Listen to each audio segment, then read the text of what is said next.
হ্যাঁ, তো ওনাদের বাৎসরিক এটা প্রতিষ্ঠা দিবস, সেটা 2021 সালের 21শে জানুয়ারি দলটা প্রতিষ্ঠা করেছিল। সেদিক দিয়ে 26-এ 5 বছর পূর্ণ করছে।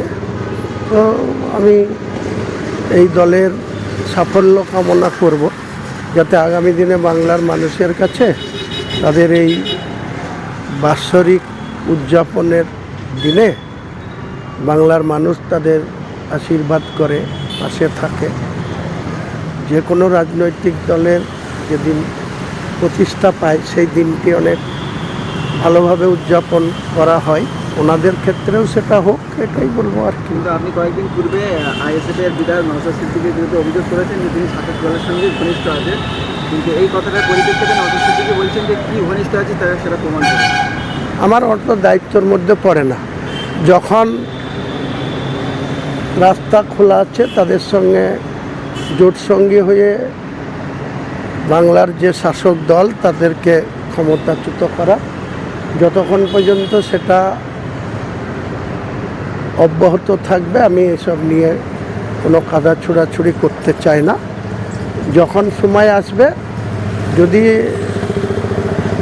এইসব সমঝোতা রাস্তা বন্ধ হয়ে যায়, সেদিন প্রমাণ করব। আপনি 1 ফেব্রুয়ারি ব্রিগেড করবে বলেছিলেন, কিন্তু ব্রিগেডের কোনো অনুমতি আসেনি।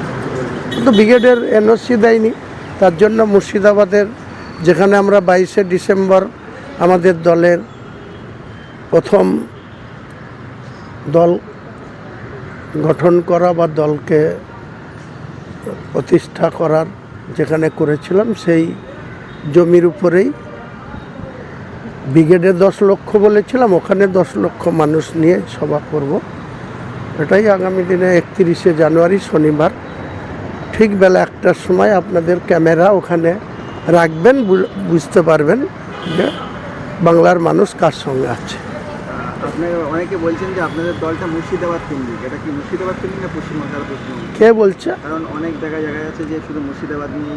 এসব ফালতু লোকের কোনো কথার উত্তর আমি দেব না।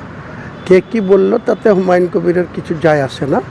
কে মুর্শিদাবাদ বলছে আর কে কোথায় আছে, সেটা আগামী দিনে বাংলার মানুষ ঠিক করবে। তাদের কথার গুরুত্ব থাকবে। বাংলার যে কোনো মানুষের মুর্শিদাবাদেও রাজনীতি করার অধিকার আছে, থাকবে। আমারও কলকাতায় রাজনীতি করার অধিকার আছে, দক্ষিণ 24 পরগনায় আছে, উত্তর 24 পরগনায় আছে, হাওড়া হুগলিতে আছে, 2 মেদিনীপুরে আছে, 2 বর্ধমানে আছে, বীরভূম আছে, নদিয়া আছে, কুচবিহার আছে। গোটা রাজ্যে জনতা উন্নয়ন পার্টির নাম জেনে গেছে। কাজেই আগামী দিনে কে কি বলল এইসব কথার কোনো উত্তর দেওয়াটা আমার কাছে এই মুহূর্তে কোনো প্রাসঙ্গিকতা নেই। কে নিষেধ করেছে? জাতীয় কংগ্রেস বাংলার রাজনীতিতে 1977 সালের পর একবার কেবল 1982 সালে না 87 সালে হবে 80-র সংখ্যা পার করেছিল। আমার ঠিক মনে নেই, হয় 82 সালে না হলে 1987 সালে 80 সিটের কাছাকাছি ছুঁয়েছিল। তারপরে কখনো 40, কখনো 42, কখনো 44, আর আজকের দিনে 0। আর সিপিএমও 34 বছরের সরকার চালানোর পর আজকের দিনে একসঙ্গে জোট করে 16 এবং 21-এ 0-র খাতায় আছে। তো তারা 294 বাদ দিয়ে তার ডবল সিটে প্রার্থী দেখ না, অসুবিধা কী আছে? কেউ কি নিষেধ করেছে? আইএসএফ সিপিএম জোট ফাইনাল, এবার আপনাদেরটা মানে কবে ঘোষণা করছে? ভাই, আমি এসব কথা কিছু বলবো না।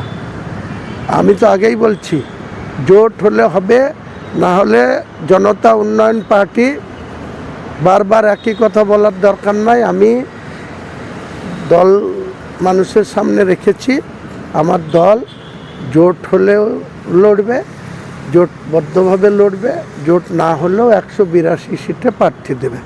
আমি কারো মুখাপেক্ষী হয়ে বা কারোর জন্য আমি এক কথায় সাদাসাদি করে কারোর সঙ্গে রাজনীতি করতে যাব না। আমার হারানোর কিছু নেই, আমার নতুন করে কিছু পাওয়ারও নেই।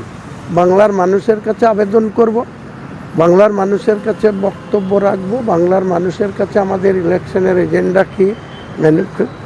কী বলবো। বাংলার মানুষ সিদ্ধান্ত নেওয়ার মালিক, কত চিন্তা করার কি আছে।